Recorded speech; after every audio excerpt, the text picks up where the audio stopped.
On this episode of Weld.com, we're all practicing social distance. The camera guy is going to show you a whole bunch of clips over the past few years of the best arc shots. Appreciate the support, appreciate everything. Camera guy, drop that beat and roll that footage, buddy. In this weld we have too low a gas coverage. It acts like it wants to weld, but it's getting a little bubble riser in there as I see it. I know there's porosity coming out on the back side.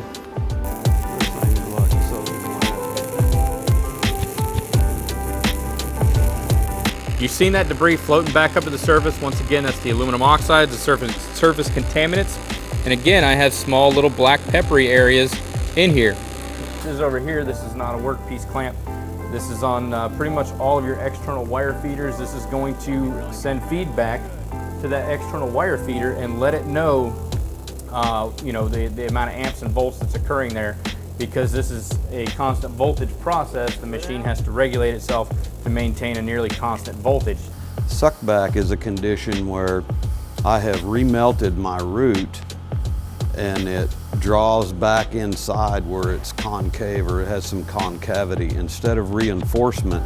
Did you say whip it? Well, you have to whip it because you have to step out of the weld pool, let the weld pool freeze, and then you got to get back into it.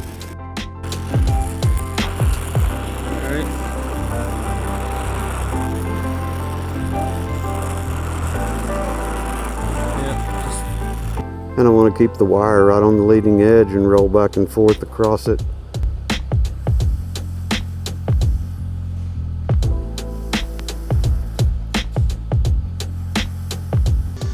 As you can see, we are not getting all that porosity and the sparkle show. Everything is smooth, stable, clean. Everything is just fine. It's fine. Welcome back to TIG Time. I'm Mr. TIG. Dab, dab, dab, dab.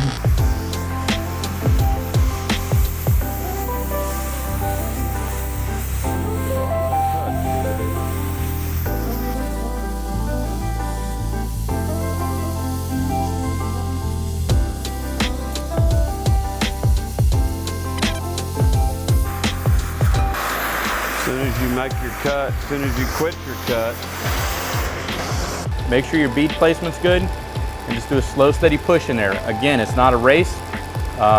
It's a slower process, but it's a very good process. You get good depth of penetration, good weld deposition, and like I said before, it's good for seismic applications. So This is pretty cool stuff.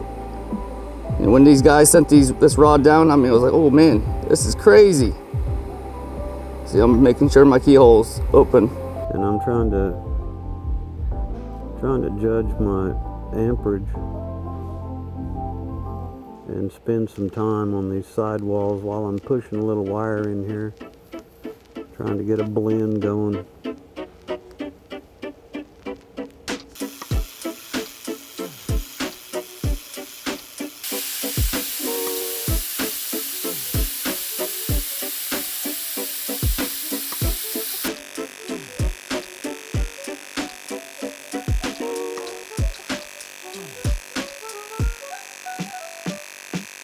I'm going to put 3 tacks in here.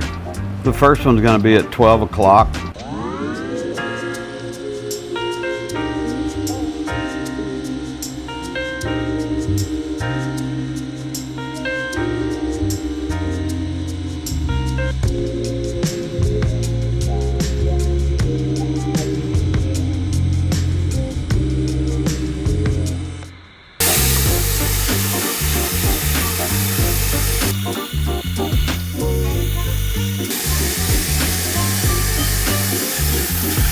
Well, I guess you could see that was hot and fast. We don't play.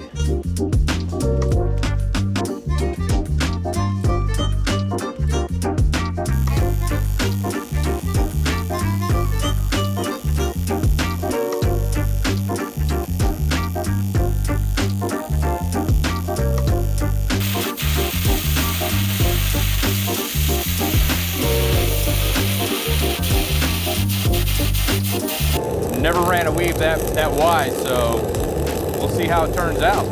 You can end up gouging the backside of the plate. If that oxygen stream gets deflected, you can cut in there too deep. You don't want to do that. You want to try to avoid that. But essentially, I would just remove the rest of the backing strip, take it down, and then I'd have very little grinding work to do. I always leave about 1/8 of an inch on there.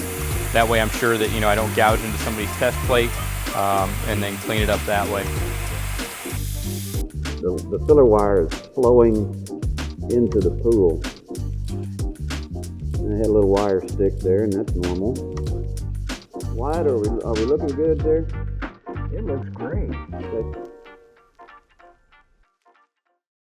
If you like this type of video today, let us know in the comments below. We really appreciate your opinion. I hope everyone's staying safe and staying healthy. Until next time, learning is key. I'm Man Cub. Thank you.